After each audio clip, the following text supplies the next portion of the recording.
ఆయన తన ఎదుట నేను దాన్ని నిలవబెట్టుకున్న వలనని.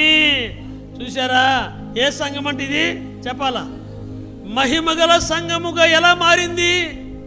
దేవుడిచ్చే గొప్ప రక్షణ పొందుకున్నావు, రక్షణలో జ్ఞానాన్ని పొందుకున్నావు, రక్షణలో సత్యాన్ని హృదయంలో స్థాపించుకున్నావు నీలారా. కాబట్టి నీవు మహిమగల సంఘం ఇది. మహిమ పొందుకున్నావు, మహిమ పొందుకో, మహిమలోకి వెళ్ళబోతున్నావు. అందుకనే కీర్తన గ్రంథంలో 16వ అధ్యాయము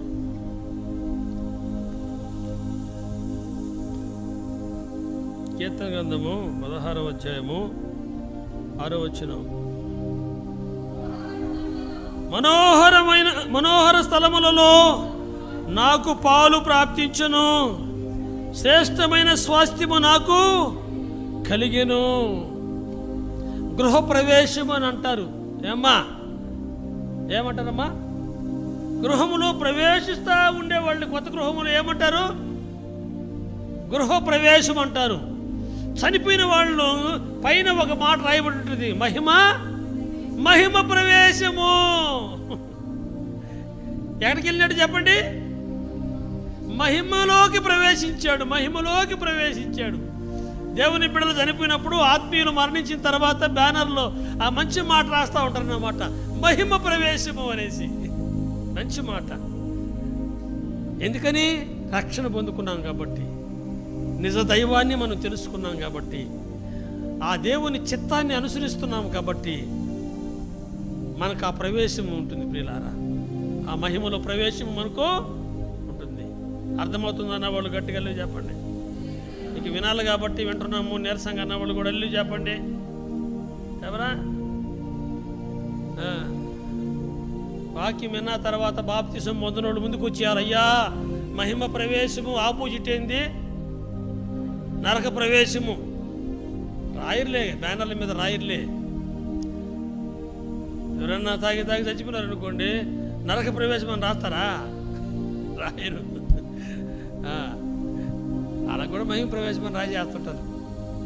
సరే, కాబట్టి రక్షణ పొందుకోవాలి. యేసయ్యను నీ హృదయంలోకి ఆహ్వానించాలి. ఆహ్వానించినట్టు నుండి దేవుని వాక్యములో ఆయన చిత్తాన్ని నువ్వు తెలుసుకోవాలి. ఆయనకు ప్రార్థన చేస్తూ నువ్వు బ్రతకాలి. నీ రక్షణ కొనసాగింపు. రక్షణ పొందుకున్నటువంటి వారు కొనసాగింపు ఎలాగనంటే, వాళ్ళు నిత్యము దేవునికి ప్రార్థన చేస్తూ ఉంటారు, ఆశతో వాక్యాన్ని చదువుతూ ఉంటారు, చదివిన వాటిని హృదయంలో జెరాక్స్ అట్టగా అచ్చేసుకుంటారు. అవకాశం దొరికినప్పుడు సత్యాన్ని ఇతరులకు ప్రకటిస్తూ వస్తారు. కాబట్టి ఆ రక్షణ సువార్త 96 చూడండి, కీర్తన గ్రంథం.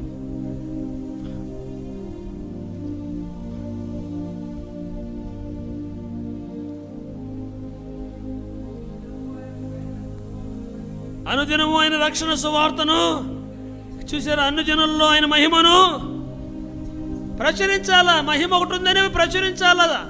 సంఘము సమాజానికి మహిమను గురించి ప్రకటించాలా. మేము మహిమ ప్రవేశం మాకుంది.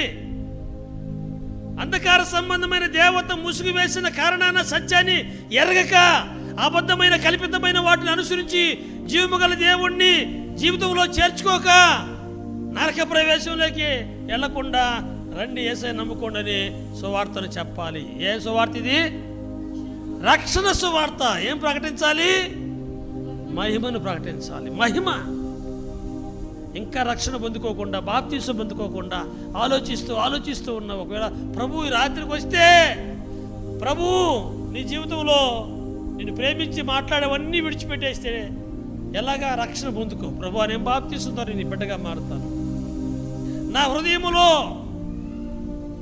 నిన్ను స్థాపించుకుంటాను, ఇది మొదలుకొని నీ కొరకే జీవిస్తాను, నీ నామాన్ని స్మరిస్తాను, నువ్వు చెప్పింది చేస్తాను, నిన్నే ప్రకటిస్తానని ఒక తీర్మానం లేక వచ్చినట్లయితే నీకు కూడా మహిమిస్తాడు. ఈరోజు లేటుగా వచ్చినా, ఈరోజు వచ్చినా కూడా నీకు మహిమిస్తాడు.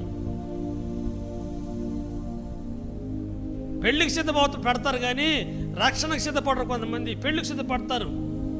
పెళ్లి కాదు ముఖ్యము, రక్షణ.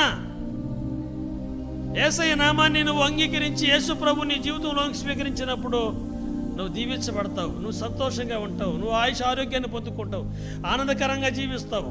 ఇహమందు పరమందు. ఇహమందు అది క్రైస్తవుడికి 2 చోట్ల ఆనందం ఉంటుంది, 2 చోట్ల సంతోషం ఉంటుంది.